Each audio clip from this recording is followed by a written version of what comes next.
All right, hey everyone, it's March the 7th, the year 2017.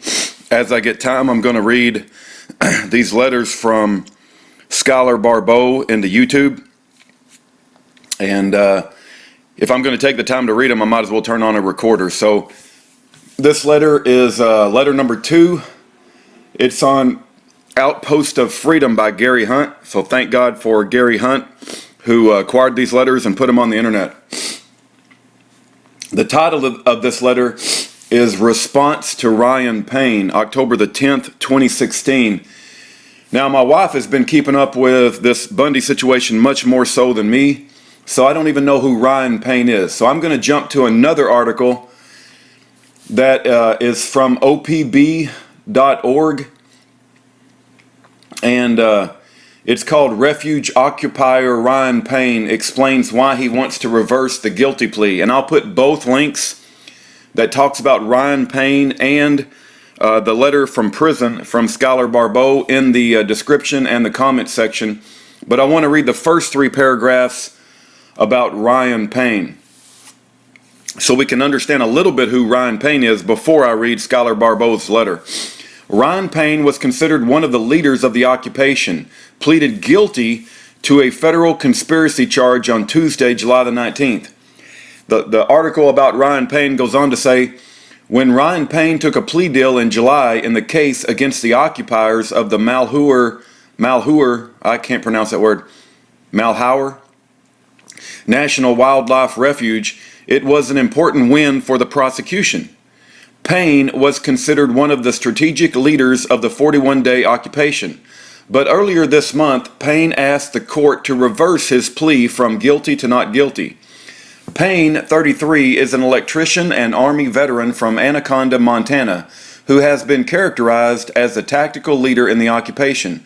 Prosecutors say he and Ammon Bundy went to Harney County in November and December and met with Sheriff Dave Ward to present their redress of grievances. Prosecutors also said Payne and Bundy demanded that Ward provide a safe haven for ranchers Dwight and Steve Hammond to prevent them from having to report to federal prison. Okay, the article on Ryan Payne is quite long. I'll put that link and you can read it yourself. But I gather that Ryan Payne was one of the occupational leaders, and he was an Army veteran. He's 33 years old. He pleaded guilty.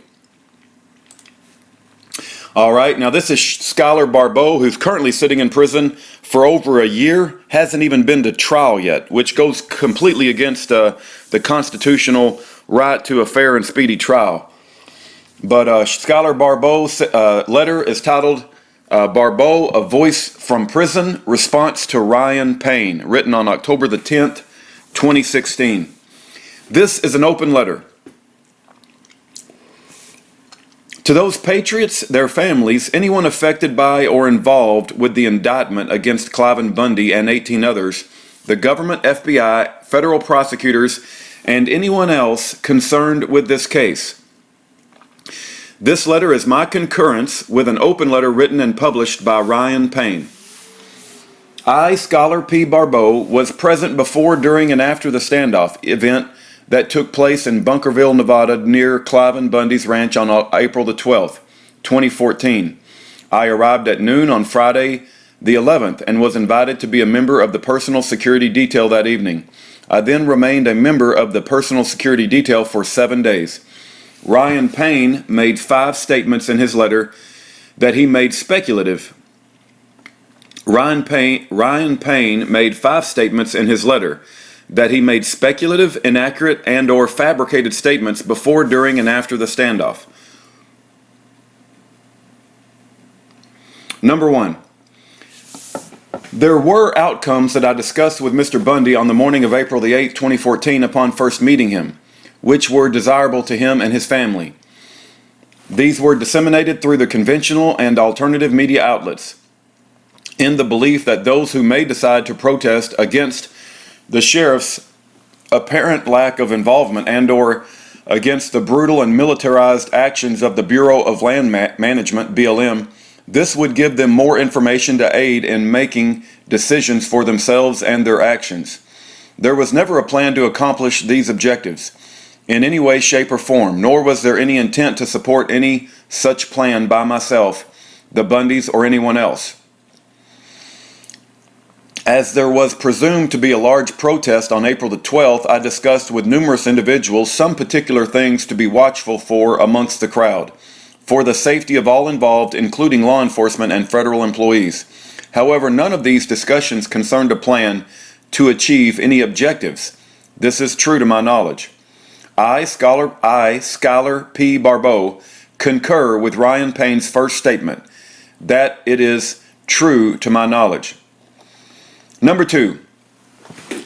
There were no long-range marksmen present before, during, or after the 12th, except those employed by the BLM, as confirmed via photographic evidence disseminated before the 12th.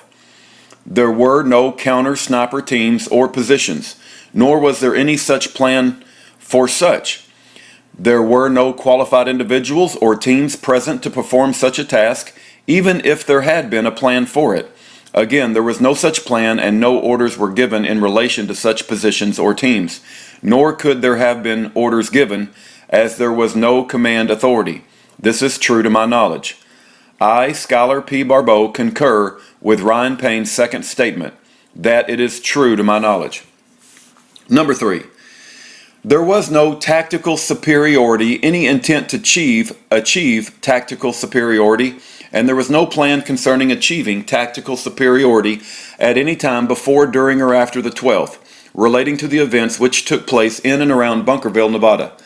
There could be nothing other than speculation concerning any outcomes or circumstances pertaining to the 12th, because there was neither a coordinated nor centralized offensive entity, nor was there any intent to achieve or implement such. Statements about what could or could not have happened if the BLM or Forest Service Tactical Strike Force had opened fire on the innocent protesters they were aiming their AR-15 style rifles at, which included women and children, were, are, and could only ever be speculative and based on opinion, as there was no coordination nor planned response to that scenario. This is true to my knowledge. I, Schuyler P. Barbeau, concur with Ryan Payne's third statement, that it is true to my knowledge. Number 4. There was no command authority on the ground commander, or any agreement to give, to receive, or to follow orders from anyone in the Bundy family, nor myself, nor anyone present in Bunkerville, Nevada, before or on the 12th of April 2014. Neither myself nor anyone else gave orders or instructions regarding fortified positions or gaining tactical superiority to anyone present on the 12th. There was certainly no agreement to commit a crime or multiple crimes. This is true to my knowledge. I, Schuyler P. Barbeau, concur with Ryan Payne's fourth statement, that it is true to my knowledge. Number 5. As stated in one above, there was never a plan, nor was there any planning pertaining to the events which took place before and on the 12th of April, aside from being able to provide food and water to protesters. This is true to my knowledge. I, Schuyler P. Barbeau, concur with Ryan Payne's fifth statement, that it is true to my knowledge. I will further add that I, having been present in Bunkerville, Nevada, and at Cliven Bundy's house and ranch before, on, and after the standoff events on April the 12th, 2014. 1. Did not participate in any conspiracy, confederation, or agreement to commit any offense against the United States with anyone else present before, on, or after the 12th, nor was there anyone else participating in any conspiracy, confederation, or agreement to commit any offenses against the United States with Cliven Bundy, nor anyone else. There was no planning of anything to do anything. This is true to my knowledge. 2. There were only 3 groups of people in Bunkerville or at the Bundy's ranch before, on, or after the events of April the 12th, 2014. There were protesters, people who supported the protesters, and the security for Cliven and his family, and everyone else. The first protested the heavy-handed tactics of the government. The support group handled food, water, medical, etc. needs of the protest and security groups, and the security made sure Cliven and his family and everyone else stayed safe, not only from unlawful acts by the government, but also from anyone else. No one who was there had any other purpose or intent than to exercise our First, Second, Fourth, and Fifth, and other rights secured by the United States Constitution and Bill of Rights. This is true to my knowledge. Where the government came up with the idea of some big conspiracy to commit a bunch of crimes is beyond me, except that they speculated off Ryan's and others' fabrications and false representations. The whole point of protesting a government's actions is to stop these actions from continuing until there is redress. Had all the protesters gone and stayed inside the First Amendment zones they set up unconstitutionally, the BLM would have finished rounding up all of Cliven's cattle, shipped them off, killed off even more than they did, packed up and moved out of there, and Cliven's whole life would have been completely destroyed. Is he supposed to, are we supposed to, just let the government destroy him completely and then try to hash it out in court after he's lost everything? He would have lost all his money, house, ranch, all his property, everything, and then you expect him to pay hundreds of thousands of dollars to fight the big fight in court for years and probably never get redress or restored. No, I say, you assemble and stop the government destruction until there is redress, and you absolutely bear arms to protect yourself and others from this kind of tyranny. That's exactly how our founding father did it in the past, and that's exactly how our founding fathers wanted us to do it today. We the people are not to ever let the federal government just walk all over us. How come the government can point their assault weapons at we the people and claim self-defense, but we the people cannot point our guns at them in self-defense? We are just citizens trying to defend ourselves from tyranny. When I was in the Marine Corps, we had to learn the 4 weapons safety rules. One is never point your weapon at anything you do not intend to shoot. We also have 4 rules of engagement.